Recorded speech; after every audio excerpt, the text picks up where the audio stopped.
قل يا عبادي الذين أسرفوا على أنفسهم لا تقنطوا من رحمة الله. Syarat la ilaha illallah itu ada 7 sebagaimana disebutkan oleh para ulama.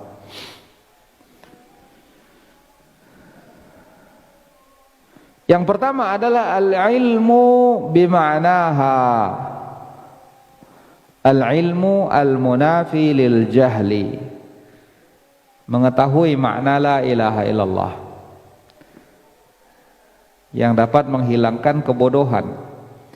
Karena kenapa? Orang yang faham makna la ilaha illallah maka dia tahu konsekuensinya, apa yang harus dia lakukan, apa yang harus dia tinggalkan.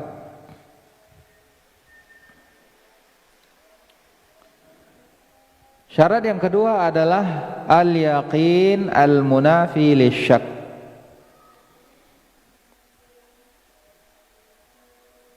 Yakin, seyakin-yakinnya dengan kalimat tersebut, dengan maknanya, tidak ada keraguan, keyakinan yang menghilangkan segala macam bentuk keraguan-raguan.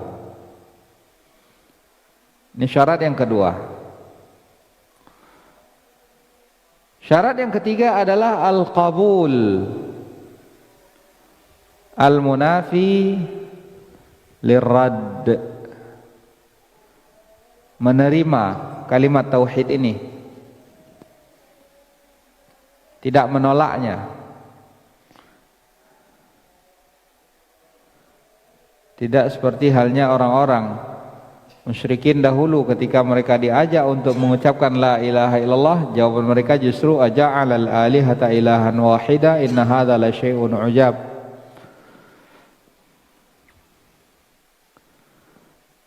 Syarat yang keempat adalah al-inqiyad al-munafi lit-tark. Yang ketiga tadi adalah menerima. Syarat yang keempat adalah taat, tunduk. Sehingga orang yang mengucapkan la ilaha illallah dia benar-benar tunduk, taat kepada konsekuensinya, pada Allah Subhanahu wa taala. Dia jalankan segala syariat dan tidak meninggalkan syariat Allah Subhanahu wa taala. Syarat yang kelima adalah al-ikhlas. Orang yang mengucapkannya haruslah mengucapkan dengan ikhlas.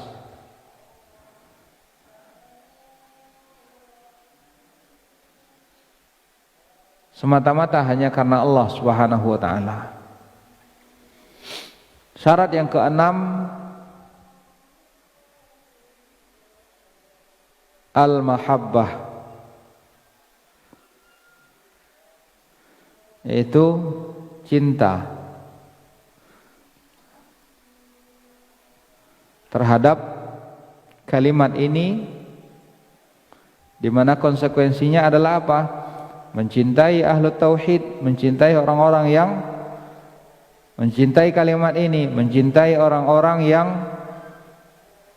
menegakkan syariat Allah Subhanahu wa taala, berpegang teguh dengan syariat Allah Subhanahu wa taala. Ini konsekuensinya. Mencintai segala apa yang dicintai oleh Allah Subhanahu wa taala. Dan syarat yang terakhir, yang ketujuh adalah as-sidqu, yaitu kejujuran, kebenaran di dalam kesaksian tersebut.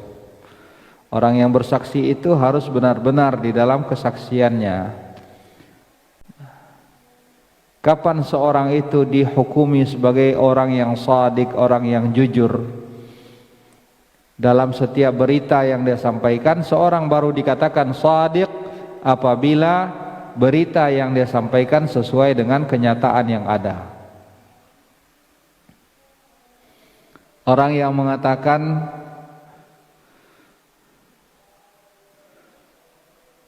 besok akan ada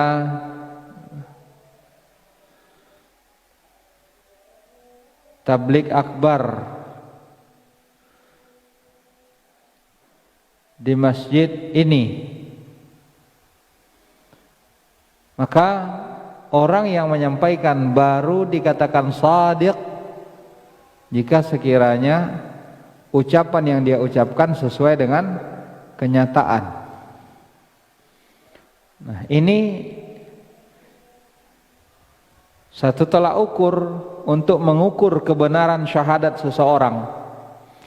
Ketika dia mengucapkan asyhadu an la ilaha illallah, tidak ada zat yang hak untuk dia ibadahi kecuali hanya Allah. Tidak ada yang dia cintai lebih daripada Allah SWT.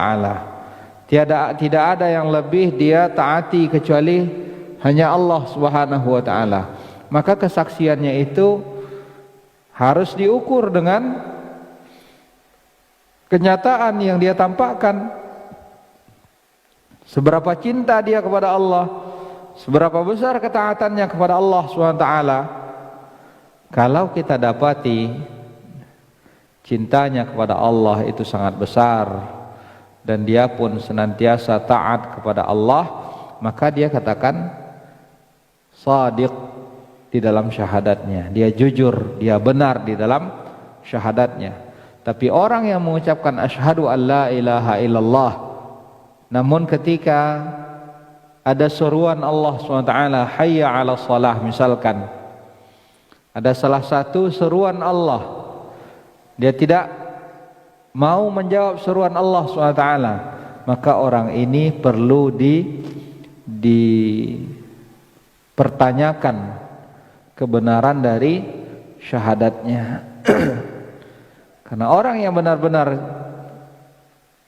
mengakui Allah sebagai ma'budnya yang sangat dia cintai, maka tentu dia akan mendahulukan segala-galanya, yang itu adalah merupakan kecintaan ma'budnya.